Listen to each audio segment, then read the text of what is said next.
بسم اللہ الرحمن الرحیم۔ السلام علیکم ناظرین، روزانہ واقعات سننے کے لیے ہمارے چینل آمنہ وائس کو لازمی سبسکرائب کریں۔ شکریہ۔ ناظرین، ایک ملک کا بادشاہ تھا جس کی 7 بیٹیاں تھیں جو کہ بہت خوبصورت تھی۔ بادشاہ اپنی بیٹیوں سے بے حد محبت کرتا تھا۔ بادشاہ کی سب سے چھوٹی بیٹی بہت عقل مند تھی۔ بادشاہ ایک دن اپنی بیٹیوں سے پوچھتا ہے کہ میں تم سب سے ایک سوال کروں گا، اگر جواب اچھا لگا تو تمہارا من پسند انعام بھی دوں گا۔ سب ایک قطار میں کھڑی ہو جاؤ اور ایک ایک کر کے بتاؤ کہ تم کس کا دیا کھاتی ہو اور کس کا دیا پہنتی ہو۔ 7 میں سے 6 بیٹیوں نے کہا، ابا جان، ہم آپ کا دیا کھاتی ہیں اور آپ کا دیا ہی پہنتی ہیں، آپ کی وجہ سے ہی یہ ہماری شان و شوکت ہے۔ بادشاہ یہ سن کر بہت خوش ہوا اور انہیں ان کے من پسند انعام دیے۔ جب سب سے چھوٹی بیٹی کی باری آئی تو اس نے کہا، میں اللہ کا دیا کھاتی ہوں اور اپنی قسمت کا پہنتی ہوں، اور یہ میرا نصیب ہے اور ہر شخص کو اس کی اپنی قسمت کا ملتا ہے۔ بادشاہ یہ سنتے ہی آگ بگولا ہو گیا اور کہا، اے کمبخت، تو نے میری ناشکری کی ہے، تمہیں اس کی سزا ضرور ملے گی۔ شہزادی نے کہا، جو حکم ابا جان۔ بادشاہ نے سپاہیوں کو حکم دیا، جاؤ اسے بغیر کسی ساز و سامان کے جنگل میں چھوڑ آؤ۔ سپاہی شہزادی کو جنگل میں چھوڑ آتے ہیں۔ شہزادی جنگل کو دیکھنے لگی، چاروں طرف درخت ہی درخت تھے۔ دوپہر سے شام ہونے والی تھی۔ شہزادی کافی عقل مند تھی۔ شہزادی نے سوچا کہ کچھ لکڑیاں جمع کر لیتی ہوں، رات کو آگ جلا لوں گی تاکہ کوئی جنگلی جانور پاس نہیں آئے گا۔ شہزادی لکڑیاں ڈھونڈنے چل پڑی۔ اس کی نظر ایک جھونپڑی پر پڑی جہاں باہر ایک بکری بندھی ہوئی تھی اور جھونپڑی کے اندر سے کھانسی کی آواز آ رہی تھی۔ پہلے تو شہزادی بہت حیران ہوئی کہ جنگل میں جھونپڑی کیسے؟ پھر وہ اندر داخل ہوئی تو دیکھا کہ ایک ضعیف آدمی چارپائی پر لیٹا ہے اور کھانستے ہوئے پانی پانی پکار رہا ہے۔ شہزادی ادھر ادھر دیکھتی ہے تو کونے میں ایک گڑھا نظر آتا ہے۔ وہ گڑھے میں سے پانی ڈال کر بوڑھے شخص کو پلاتی ہے۔ پانی پی کر وہ ضعیف آدمی شہزادی سے پوچھتا ہے کہ بیٹی، تم کون ہو اور اس جنگل میں کیسے آئی؟ شہزادی اسے سارا ماجرا سناتی ہے۔ اس پر وہ ضعیف شہزادی کو جھونپڑی میں ہی رہنے کا کہتا ہے اور کہتا ہے، میں شہر میں کام کرتا ہوں اور صبح شہر چلا جاؤں گا اور 8 دن کے بعد آؤں گا، اور تم یہیں رہو۔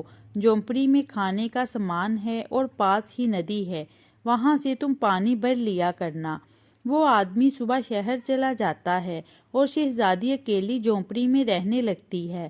وہ جھونپڑی کی صاف صفائی کر کے بکری کا دودھ نکالتی ہے، آدھا اپنے لیے رکھ لیتی ہے اور آدھا باہر ایک کونے میں کسی برتن میں ڈال کر رکھ دیتی ہے کہ رات کو کوئی جانور بھوکا یا پیاسا ہوگا تو پی لے گا۔ شہزادی اندر آ کر سو جاتی ہے۔ صبح اٹھتی ہے تو کیا دیکھتی ہے کہ دودھ کا برتن خالی اور پاس ایک لال پڑا ہوا ہے جو بہت ہی نایاب نظر آتا ہے، اور پاس ہی اسے سانپ کے نشان بھی نظر آتے ہیں۔ شہزادی کو یاد آتا ہے کہ بچپن میں اس نے سنا تھا کہ جب کوئی نایاب سانپ خوش ہوتا ہے تو وہ لال اگلتا ہے، جس کی قیمت ہیرے جواہرات سے بھی مہنگی ہوتی ہے۔ شہزادی سوچتی ہے کہ سانپ بھوکا تھا، اس نے دودھ پیا اور خوش ہو کر لال چھوڑ گیا۔ وہ لال اپنے پاس رکھ لیتی ہے۔ رات کو پھر شہزادی دودھ رکھ دیتی ہے اور صبح پھر اسے ایک لال ملتا ہے۔ ایسے ہی 7 دن گزر جاتے ہیں۔ اس طرح شہزادی کے پاس 7 لال جمع ہو جاتے ہیں اور اس دن بوڑھا شخص بھی آ جاتا ہے۔ شہزادی اسے لال دکھاتی ہے اور سارا واقعہ سناتی ہے اور ضعیف انسان کو 3 لال دیتی ہے اور کہتی ہے کہ یہ شہر جا کر بیچ دو اور واپسی پر 7 محل بنانے والے مزدور لے کر آنا۔ باقی لال وہ اپنے گلے میں مالا بنا کر پہن لیتی ہے اور چند ہی مہینوں میں وہ ایک عالی شان محل تیار ہو جاتا ہے جس میں شہزادی اور وہ بوڑھا شخص رہنے لگتے ہیں۔ محل میں نوکر چاکر، دنیا کی ہر آرائش اور نعمتیں موجود ہوتی ہیں۔ شہزادی ایک لکڑی کی فیکٹری لگا لیتی ہے جس میں غریب آدمی کام کرتے ہیں اور ان کی روزی روٹی بھی چلتی رہتی ہے۔ دیکھتے ہی دیکھتے جنگل شہر نما بن جاتا ہے اور دور دور تک دھوم مچ جاتی ہے کہ شہزادی بہت رحم دل ہے۔ یہ خبر اڑتے اڑتے بادشاہ تک جا پہنچتی ہے اور بادشاہ کے دل میں اشتیاق ہوتا ہے کہ دیکھوں تو صحیح کون سے ملک کی شہزادی ہے۔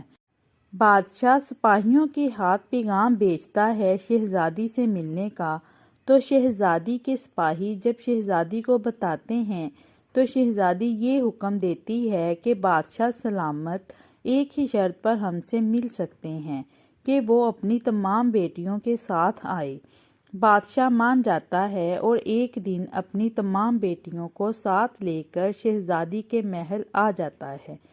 شہزادی اپنے چہرے پر نقاب پہن لیتی ہے اور ان کے لیے 7 رنگ کے کھانے پیش کرتی ہے اور ہر کھانے کے ساتھ الگ رنگ کا جوڑا زیورات پہن کر آتی ہے۔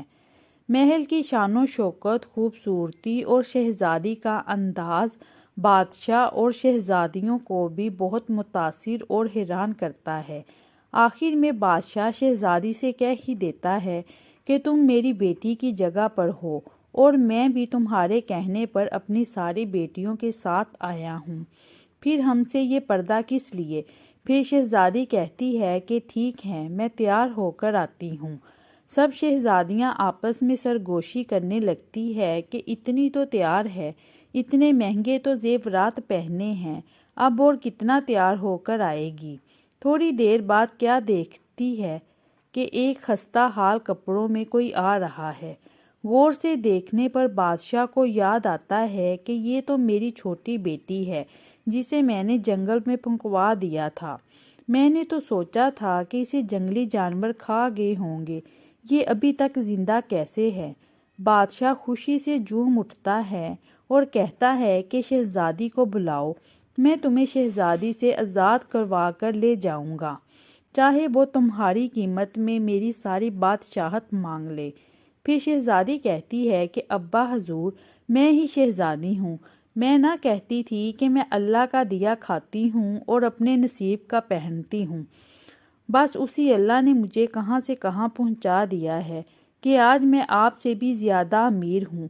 پھر شہزادی اپنا تمام حال بیان کرتی ہے کہ وہ اس مقام تک کیسے پہنچی اور دکھاتی ہے اپنے گلے کی مالا جس میں ابھی بھی 4 لال موجود ہوتے ہیں۔